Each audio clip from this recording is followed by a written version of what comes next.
날카로운 시선으로 들여다봅니다. 시사날 문을 열었습니다. 요즘 경북 동해안을 달리다 보면 차창밖 산 곳곳에서 붉게 고사한 소나무들을 볼 수 있습니다. 피사율이 100%라는 소나무 재선충병에 감염된 나무들인데요. 자, 오늘 시사날에서는 소나무 재선충병이 얼마나 심각한 상황이고 무섭게 확산하고 있는 감염을 막을 방법은 없는지 다양한 이야기를 나눠보겠습니다. 자, 오늘 스튜디오에 세 분 모셨습니다. 먼저 임재은 산림기술사 자리하셨습니다. 안녕하세요. 녹색연합 김원호 활동가 함께합니다. 안녕하십니까. 네, 오늘도 천영길 시사평론가가 자리했습니다. 반갑습니다. 자, 오늘 시사날이 준비한 주제 화면으로 먼저 만나봅니다.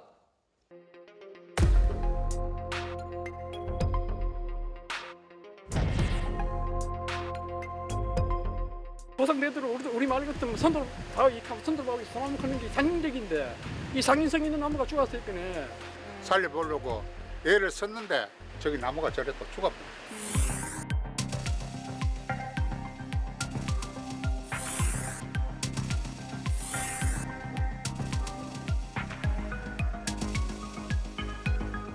뭐 걱정 상당히 많이 되죠. 왜 걱정이 되세요? 저래가 나무가 다 잡고 나면 현아 비가 많이 오면 뭐 산태가 무너질 가능성도 있을 끼고.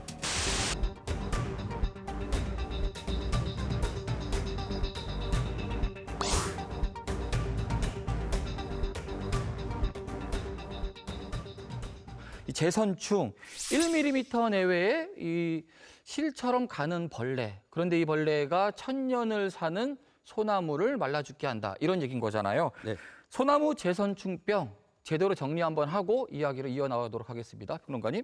1988년 부산 금정산에서 우리나라는 이 소나무 재선충병이 처음으로 확인이 됐습니다. 뭐 이름에서도 나타나 있듯이 이 재선충이 하늘소 계통의 이 곤충을 매개로 소나무에 들어오게 되는데 유독 이 소나무를 타깃 삼아서 재선충병에 감염이 되게 됩니다. 이 재선충이 이 소나무를 갉아먹으면서 들어오게 되면 거의 99.9% 소나무가 고사한다고 봐야 됩니다. 때문에 이 소나무가 재선충병에 한 번 걸리면 주변에까지도 확산되기 때문에 우리 시청자 여러분들께서도 붉게 물든 산을 보시면 이게 단풍이 아니라 소나무가 재선충병에 걸렸다라고 확인하시는 겁니다. 녹색연합이 올 4월이었죠. 소나무 재선충병 극심 확산 지역 현장 보고서를 발표하기도 했습니다. 활동가님, 그러면 우리나라 특히 경북 동해안 지역에 이 재선충병의 상황이 얼마나 심각한 상황일까요? 네, 현재 전국적으로 매우 심각하게 확산되고 있는 상황입니다. 특히 산림에서 소나무가 차지하는 비율이 다른 지역보다 월등히 높은 경북 지역의 상황이 이제 더욱 심각한 모습이고요. 수치상으로 말씀을 드리면 2014년의 경우에 218만 그루가 감염 피해가 있었습니다. 그러다 점차 감소를 하여서 2021년에는 이제 30만 그루 이렇게 감소를 했는데요. 2022년에 37만 그루가 이제 소폭 상승을 했고 2023년에 그 3배에 달하는 106만 그루가 감염이 되면서 현재까지 급속도로 확산되고 있는 추세고요. 2024년 4월까지 집계된 감염목이 89만 그루로 이제 집계가 되었습니다. 작년에 비하면은 이제 소폭 감소한 어떤 수치이지만 2년 전 수치에 비하면은 이제 2배 이상 확산된 수치이기 때문에 여전히 매우 심각한 상황이라고 볼 수 있고요. 그리고 이제 산림청이 소나무 재선충병 특별 방제구역으로 지정한 이제 6개 군이 이제 경북 지역입니다. 현재 대구 달성군, 포항, 안동, 청주, 고령, 경남 밀양이 특별 방제구역으로 지정이 되어 있고요. 피해 고사목 그루수가 5만 번 이상인 지역을 5등급 중에 이제 가장 상위 등급인 극심 지역으로 발표를 하는데 포항, 경주, 안동이 현재 그런 상황입니다. 우리가 안동이라는 지역을 보면은 지리적으로 그 백두대간으로 가는 그 봉하, 울진건강송 이쪽으로 가는 길목이 있습니다. 그리고 또 내륙으로 다 사통 팔달 연결이 돼 있고요. 근데 안동이 굉장히 심각하다는 얘기는 봉화도 이미 지금 들어와 있는 상태고 특별방제구역으로 지정할 만큼 피해는 아니지만 그럼 곧 거기서 백두대간으로 연결 축을 따라가게 되고 바로 넘어오면은 이제 그 울진 그 소강리 이쪽에 있는 금강송 군락지로 접근을 하게 되는 그런 위치에 있고 우리나라는 울진이라는 곳은 굉장히 소나무에 있어서 상징성이 있는 그런 도시입니다. 그다음에 영덕을 들어가게 되면은 우리나라 전국 송이 생산량의 30% 이상이 영덕에서 생산됩니다. 물론 울진, 포항 인근 주변들도 송이가 많이 나지만 그래도 전국 생산량의 최고가 영덕인데 지금 이 소나무 제선충병에 감염이 되면은 송이 생산지에 대해서는 정말 어려워요. 방제가 어려운 게 이 벌목을 해서 나무를 장비가 들어가서 끄집어내고 파설해야 되는데 송이 생산지는 그런 작업 과정을 거치기가 상당히 어렵다는 얘기예요. 산주의 어떤 민원도 심하고 그래서 방제 여건이 굉장히 어려운 곳인데 지금 그런 터전들이 지금 상당히 위협을 받고 있다. 사실 이 제선충병이 확산이 됨으로써 송이농가 말고도 여러 가지 악영향이 있을 수 있잖아요. 어떤 지점들을 꼽을 수 있을까요? 제선충병에 걸려서 완전 고사하지 않은 상황에 특히 이 사람의 발길이 잘 닿지 않는 곳의 경우에는 나무가 약해진 상황에서 계속 있게 됩니다. 이럴 때 뭐 집중호우가 내린다거나 하게 되면 이 큰 산사태로 이어질 수가 있고요. 우리 숲이 중요한 이유 중에 뭐 여러 자원적인 부분도 있겠지만 홍수를 방지하고 물을 머금어주는 효과가 상당히 중요합니다. 그런데 이 역할을 제대로 하지 못한다. 게다가 이 제선충병에 얼마나 걸렸는지 확인이 제대로 안 된다면 우리가 미처 준비하지 못한 상황에서 이런 재난을 또 입을 수도 있기 때문에 이 정확하게 파악하는 것부터가 굉장히 중요합니다. 산사태의 위험이 있다는 것은 그곳에서 거주하고 있는 주민들의 삶에도 위험에도 문제가 생길 수 있다 이런 부분인 것 같습니다. 오늘 녹화 전에 활동가님께서 우리 지역에서 감염이 많이 된 곳들을 좀 다녀오셨더라고요. 예. 현장에 대한 이야기를 좀 전해주시죠. 네, 오늘 제작진과 함께 포항시 호미곶 해안도로하고 경주시 간포 오류 삼리 마을을 둘러봤는데요. 요 인근 모두 제가 8월에 왔을 때보다 더 심각하게 붉은 소나무를 쉽게 볼 수 있는 상황이고 또 도로로 넘어질 것처럼 보이는 소나무들도 굉장히 많은 상황입니다. 예를 들면 운전자에게는 사람 팔 길이 정도의 나무까지가 이제 떨어진다고 하더라도 그게 교통사고로 이어질 수 있고 2차 피해로 또 이어질 수 있습니다. 그래서 이제 저희가 오늘 본 호미곶 해안도로 같은 경우에는 4월에 언론 보도가 나오면서 포항시에서 임시적인 조치를 취한 부분은 있기는 한데 고사목들이 이제 펜스 너머로 여전히 많이 보이고 있는 상황에서 좀 근본적인 대책이 좀 필요해 보이고요. 잠시 이제 차를 멈추고 이제 대동배 1, 2 주민분들하고 이야기를 좀 나눴는데 이제 마을의 상징과도 같았던 이제 200년 이상 있었던 걸로 추정되는 해송이 올해 이제 제선충병 감염으로 인해서 고사를 했고 그 고사한 거에 대한 굉장히 큰 이제 안타까움을 좀 표현을 하셨고요. 사실 살리기 위해 굉장히 많은 노력도 하셨다고 합니다. 그래서 이제 지난 3월에 고사한 나무를 베어내고 어린 소나무를 다시 심기도 했는데 지금 저희가 이제 제작진하고 갔다 와서 보니까 그 어린 소나무도 이제 붉게 변해 있는 상황이고요. 그 다른 강에 어디 아주 보내가지고 nin기를 뭐 애들 갖다 꽂고 벨집 다 땄다고요. 안 되라고요. 또 조상대대로 우리 마을 같으면 손으로 다 손으로 하고 소나무 크는 게 상징적인데 이 상인성 있는 나무가 죽었을 거네.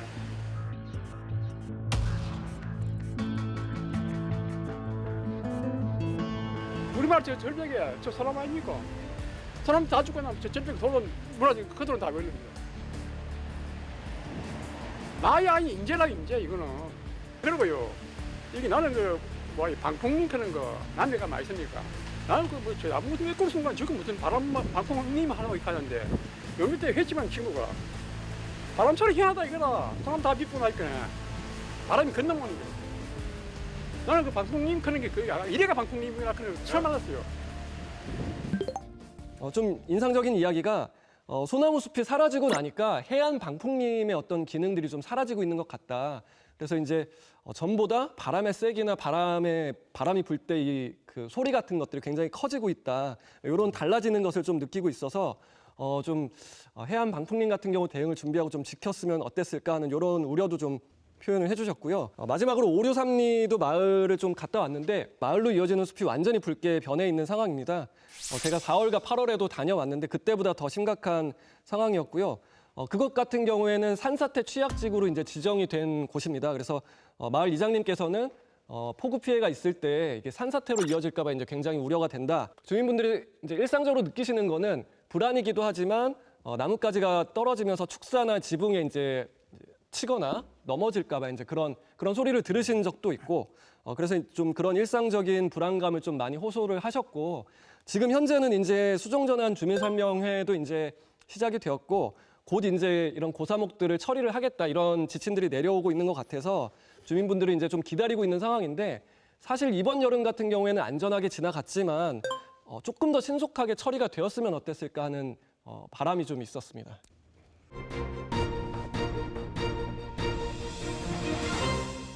자, 소나무 재선충병은 우리나라에서 두 번의 확산기가 있었더라고요. 2006년, 7년, 그리고 2014년, 15년 두 번의 큰 확산기가 있었는데요. 지난 2022년도부터 증가 추세가 눈에 띌 정도로 급속도로 확산하고 있다고 합니다. 그래서 지금을 3차 확산기로 보는 견해가 굉장히 많습니다. 이렇게 급격하게 확산이 되는 원인을 좀 짚어보도록 하겠습니다. 두 분께 질문을 드릴 텐데요. 먼저 기술사님이 먼저 이거부터 들어볼까요? 1차적으로 이 소나무 재선충병의 발병 메커니즘이 상당히 복잡합니다. 우리가 논이나 어떤 농작물에서 뭐 병해충도 많이 상대를 하지 않습니까? 그런데 이게 이제 순수한 산에 들어가서 자연 생태계와 싸움입니다. 지형적으로도 어렵고 또 산에서 앞에 보이는 시각적으로 보이지만 넘어가면 또 얼마나인지 이런 것들이 굉장히 어려운 문제다. 그 36년 동안 끌고 오다 보니까 어느 정도 또 이렇게 그 피해 정도를 줄이고 나면은 아마 행정당국도 긴장이 좀 풀린 것 같아요.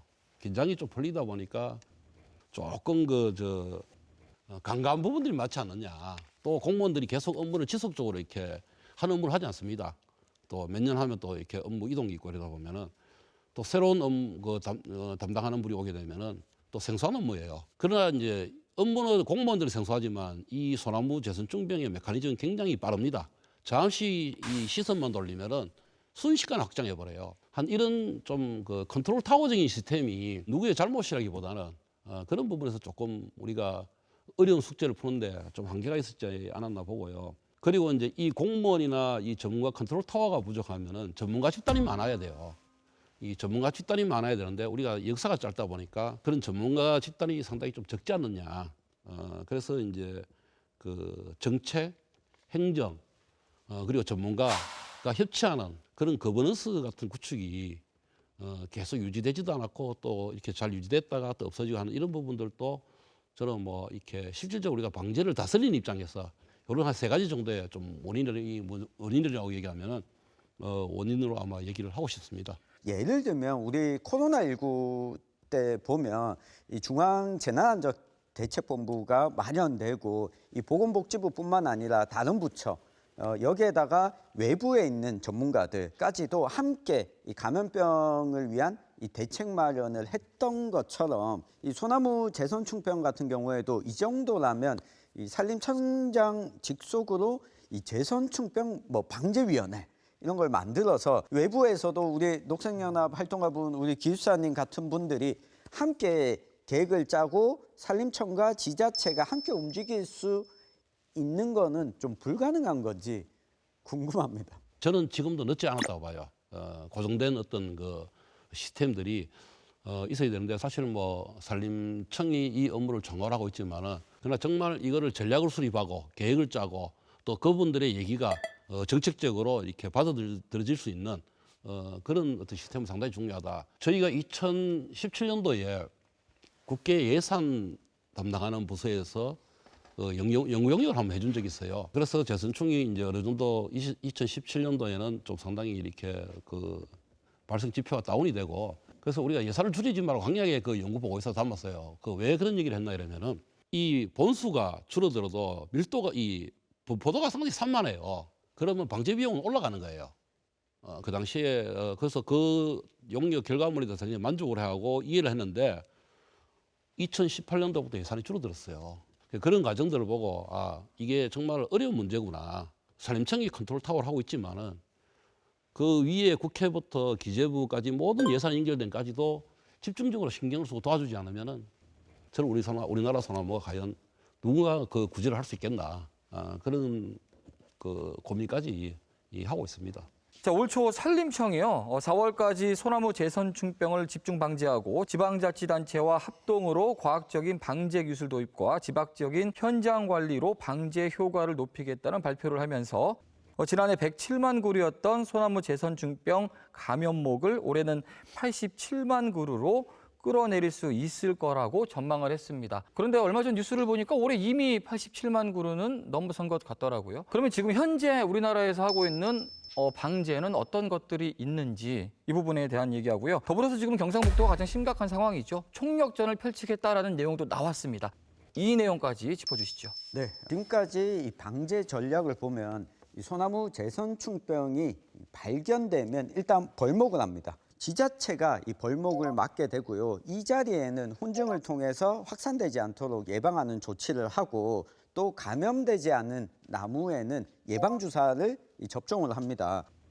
그리고 감염되지 않는 나무들의 이 살충제를 또 뿌리기도 하는데 이게 또 위험성이 있어서 농민들도 주민들도 좀 문제 제기를 해왔습니다. 올해 이 산림청이 처음으로 좀 달라진 게 공식적으로 수종 전환을 적극적으로 추진하겠다 이 발표를 했습니다.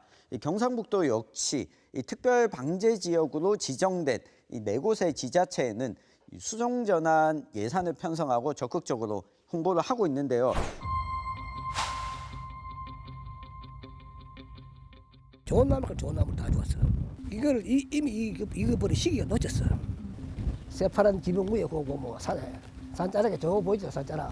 저거는 이제 넘어질 집쪽 넘어질 가능성이 있어가 한 20일 전쯤 내가 왔어. 저 장비가 들어가 집이 안 닫히도록 다 정리를 했어. 걱정 상당히 많이 되죠. 왜 걱정이 되세요? 저래가 나무가 다 잡고 나면 해나 비가 많이 오면 뭐 산태가 무너질 가능성도 있을 끼고. 이거 중간중간 현수막 붙여놨죠. 오늘 누구도 반대할 사람 없지. 하루 빨리 해가. 어떻게든 이걸 잡아야지.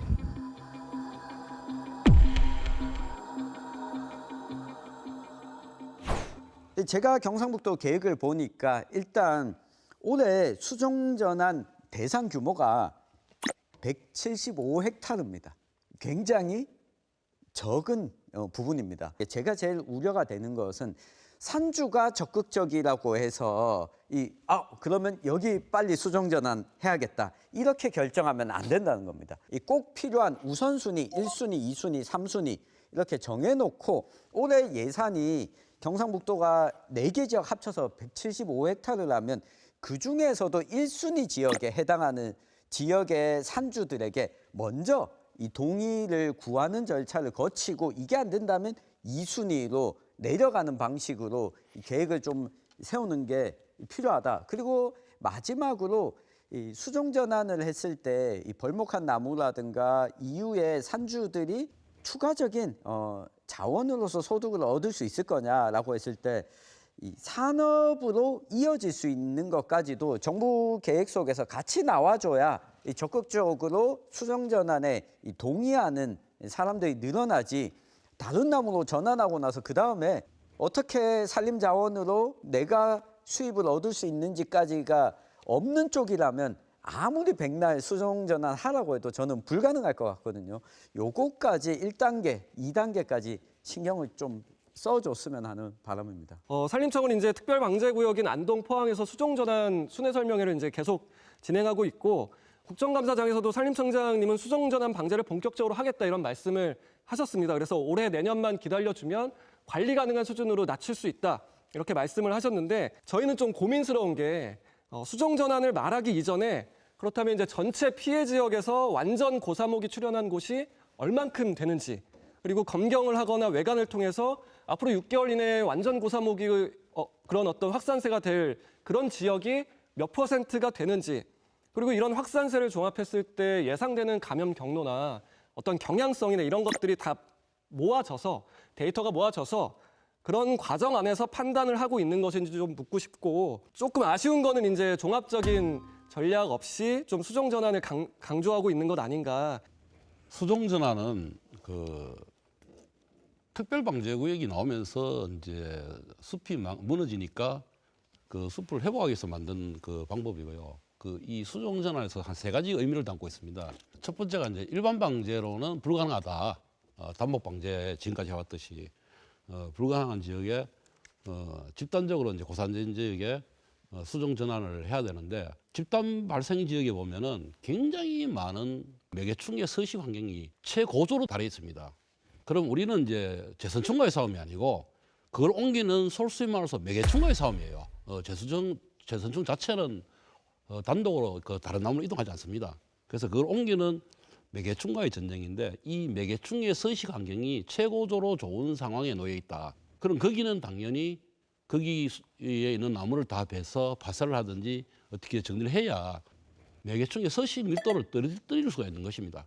그래서 아마 이제 수종 전환의 그 방법이 필요한 거고, 그 다음에 이 수종 전환의 대상은 이미 소나무에 그 제선충이 감염이 되고 매개충이 거기에 산란을 하고 이듬해 탈출을 하고 나고 나면 다시 재산란하고 들어가서 할 확률이 굉장히 낮습니다. 낮기 때문에 이미 지나가고 난 다음에는 사실 큰 의미가 없다. 그러면은 이제 우리가 산에 가서 이렇게 집단 발생된 지역을 보면은 3년 전에 죽은 나무, 4년 전에 죽은 나무, 5년 전에 이 시기가 다 달라요. 그리고 앞쪽으로 넘어올수록 최근에 죽은 나무들이 집단적으로 있습니다. 그거를 뭔 의미하냐면은 거기서 엄청난 매개충들이 나와서 감염을 시키고 확산시켰다는 얘기예요. 그리고 과거에 죽었던 몇 년 전에 죽었던 나무 인지를 들여다보면은 굉장히 우리나라가 소나무림 외에 겉보기에는 단순한 소나무림은 보이는데 중층 하층에 보면은 참나무라든지 이런 것들이 굉장히 많이 받치고 있어요. 저는 그런 곳까지 우리가 굳이 수종전을 할 필요가 없다. 그 장비가 들어가고 길을 내고 이렇게 하다 보면 오히려 훼손이 많이 일어나요. 그 재해나 이런 데 또 노출이 되고 또 숲이 복원을 하기는 또 숲을 망가뜨려야 되는 상황이 되기 때문에 그런 부분들에 대한 판단은 전문가들의 어떤 그 진단에 의해서 하는 것이 맞다. 자, 소나무 재선충병 이 방제 성공 사례로 제주를 언급하는 분들이 굉장히 많더라고요. 최민기 평론가가 이 부분을 짚어볼까요? 네, 지난 10월 11일에 산림청이 이 방제와 관련해서 이 토론회를 열었습니다. 그때 제주 사례 발표가 있었는데요. 이 제주의 경우에는 2024년 3월까지 255만여 그루의 소나무를 베었고 예산을 2,800억 원을 썼습니다. 근데 이 예산 중에 국비도 물론 있지만 지방비도 40% 가까이 썼고요. 여기에다가 제주도의 예비비까지 이 500억 정도를 더 투입해서 특히 소나무 재선충병 방제를 위해서 적극적으로 노력을 했습니다. 이 산림과학원이 꼽는 이 성공 요인 3가지가 있었는데요. 이 첫 번째가 우리 기술사님과 관련이 되어 있습니다. 이 첫 번째가 체계적인 방제 전략을 수립했기 때문에 가능했다는 겁니다. 제가 알기로는 당시 방제 전략 수립하는 과정에서 우리 기술사님이 직접 또 전략 수립에 적극적으로 참여하신 걸로 알고 있고요. 두 번째 성공 요인이 이 피해 상황에 맞는 방제 방법이었습니다. 그러니까 재선충병이 걸리면 군데군데 베어내야 될지 아니면 이 대규모로 한꺼번에 베어내야 될지 이 판단을 하는 것도 지침을 만들어서 그대로 이행했다라고 하는 부분이고, 이 세 번째가 예방접종을 지속적으로 예산을 줄이거나 하지 않고 지속적으로 해왔고, 이 방제목은 또 다른 용도로 활용하는 통로까지 제주도가 직접적으로 좀 계획을 수립하고 있었다라고 하는 점이 꼽혔습니다. 저는 제주도의 그 방제 전략 수립도 참여하고 했지만은 가장 컸던 것이 그 당시에 그 제주도 지사님 그분의 의지가 대단하셨다. 그 단체장의 역할이 상당히 중요하다. 아까 많은 예산 관계를 얘기하셨는데 그 예산을 쓸 때 단체장님의 의지가 없으면 쓸 수가 없는 겁니다. 그래서 그런 예산적인 측면, 그 또 제주도의 그 곧자올 사람들이라는 그런 시민단체라든가 이런 분들도 굉장히 열정이 있었고, 또 제주도 언론들도 굉장히 열정이 있었어요. 그랬었고, 또 저희 같은 그런 분들이 이제 있다 보니까 저희 같은 전문가도 사실은 일을 할 때 그 상당히 보람을 느끼면서 그런 일을 할 수 있었던 것이 아마 제주도의 그 성공 사례에 아마 주요한 요인이 아니었나, 그렇게 봅니다. 네. 광도 좀 그랬으면 좋겠어요. 네. 자, 소나무 재선충병 비단 우리나라만의 문제는 아닙니다. 외국에서도 이 문제 때문에 고심이 굉장히 깊다라는 뉴스를 자주 접하고는 합니다.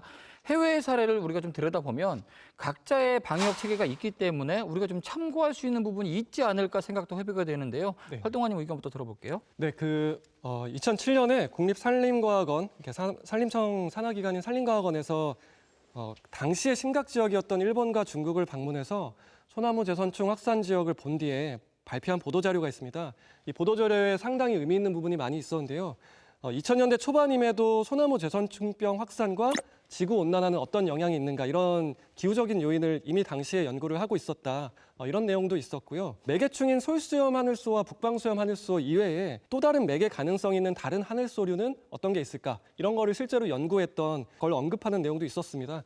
방제 전략에 있어서도 일본 역시 이제 방제 예산이 줄어들면서 각각 지자체별로 각자 대응해야 되는 그런 시기가 발생을 하는데 그럼에도 꼭 지켜야 될 역사 유적지나 해안 방풍림 이런 것들에 대해서는 계획적이고 철저하게 방제를 해서 지금까지 지켜낸 어떤 경험이 있습니다. 예를 들자면 이제 아키타현에 있는 해안 방풍림이 이제 그런 사례 중에 하나인데 이곳은 이제 소나무 제선충병뿐만이 아니라 방풍림을 지켜서 해안 사고의 이동, 모래 유실을 막고 이 생활의 터전을 지키겠다 이런 목표를 세우고 이제 끝까지 지켜냈다라는 걸 합니다. 그래서 일본은 사실은 우리가 소나무가 전멸했다, 일본도 막지 못했다 이런 이야기를 쉽게 하지만 이런 어떤 경험이나 혹은 기후나 생태에 대한 아주 오래된 연구나 이런 것들을 봤을 때 충분히 이런 데이터나 연구가 좀 경험이 좀 녹아져 있다는 게 한국과 많이 다른 것 같고요. 일본이 최초로 제선충이 들어간 지역이 이건 추산입니다. 1800년도 후반에서 1900년도 초반이에요. 일본이 이제 계속 소나무들이 이유 없이 죽어가니까 굉장히 답답했던 거예요. 그래서 2차 세계대전 전후에서 일본은 굉장히 많은 인공림이 만들어지는 겁니다. 지금까지 대부분 아마 일본들 다녀오시면은 그 삼나무 편백이 굉장히 많아요. 아마 일본 전체 산림 면적에서 그들이 차지하는 비율이 한 50%에 육박할 정도로 굉장히 많은 인공림을 갖고 있는데 그 이유가 소나무가 그 당시에 계속 붕괴되니 우리가 지금 흔히 얘기하는 수정전환 그것을 했던 거예요. 삼나무 편백으로. 그래서 이렇게 오다가 이제 1976년도에 솔수임 하늘소와 제선충의 이 관계를 밝혀낸 거예요. 아, 이렇게 해서 이 소나무가 죽었구나.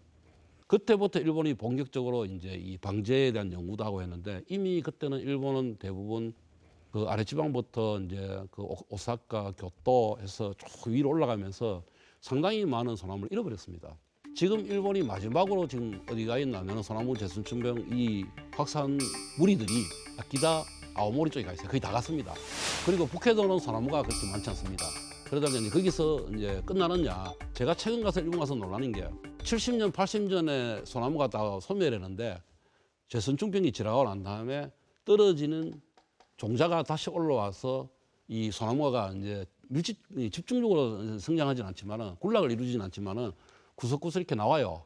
그 소나무가 지금 2차를 피해를 받고 있어요. 그럴 정도로 이들도 상당히 끈질기구나 그런 생각이 들고 일본은 1970년도 이전까지는 모르고 당했고 우리는 좀 아쉬운 게 1988년도 왔을 때 이미 이 관계를 다 알고 있었고 알고 좀 당했다는 그런 차이는 있습니다. 자, 오늘 긴 이야기를 나눠봤습니다. 마지막으로 소나무 제선충병을 포함해서요. 산림병해충 방제 체계와 정책에 대해서 남기고 싶으신 말씀 듣고 오늘 이 자리 정리하도록 하겠습니다. 사실은 저도 이제 지역에 오다 보면은 지역 주민분들은 굉장히 좀 힘들어 하시는데 전 국민적인 관심이나 정치 하시는 분들의 좀 관심이 좀 많이 없어 보입니다. 지난 총선 때에도 관련된 공약을 내신 분이 단 한 분도 없었고요. 사실 포항이나 경주 안동 같은 경우에는 문화재 관련 시설을 어떻게 활성화하겠다, 소나무림을 이용해서 어떤 식의 문화 관광자를 만들겠다 이런 정책을 만드시는 분들이 많이 있었는데 실제로 현장에 와 보셨다면은 그런 얘기를 하시기 어려우셨을 텐데 하는 부분이 좀 아쉬워서 이제라도 좀 많은 분들께서 좀 관심을 가져주시길 바랍니다. 예. 좋은 정책은 시민, 도민, 국민이 관심을 많이 가질수록 그 분야에 좋은 정책이 나옵니다. 우리나라가 국민의 이제 소나무를 좋아하는 비율이 50% 이상이 넘어요. 그만큼 우리나라 국민들은 소나무를 굉장히 좋아합니다. 그래서 이 소나무림을 보호하기 위해서는 여러 가지 좋은 기술적인 대안, 정책적인 대안이 있겠지만은 저는 가장 좋은 대안은 시민, 도민, 국민들께서 굉장히 높은 관심을 가져주시는 것만이 이 방제 효과가 가장 높게 갈 수 있는 길이다. 이렇게 말씀을 드리겠습니다. 오늘 긴 시간 이야기를 나누면서 가장 많이 지적된 부분 중에 하나인데 어떻게 보면 가장 중요한 부분인 것 같습니다. 체계적인 방제, 그리고 상황에 맞는 방제, 더불어서 지속적인 방제. 당연한 것이겠지만 그동안 당연하지 못했던 것 같습니다. 당연한 것을 당연히 해야 될 때가 지금인 것 같습니다. 자, 오늘 시사날은 여기서 마칩니다. 함께해 주신 여러분 고맙습니다.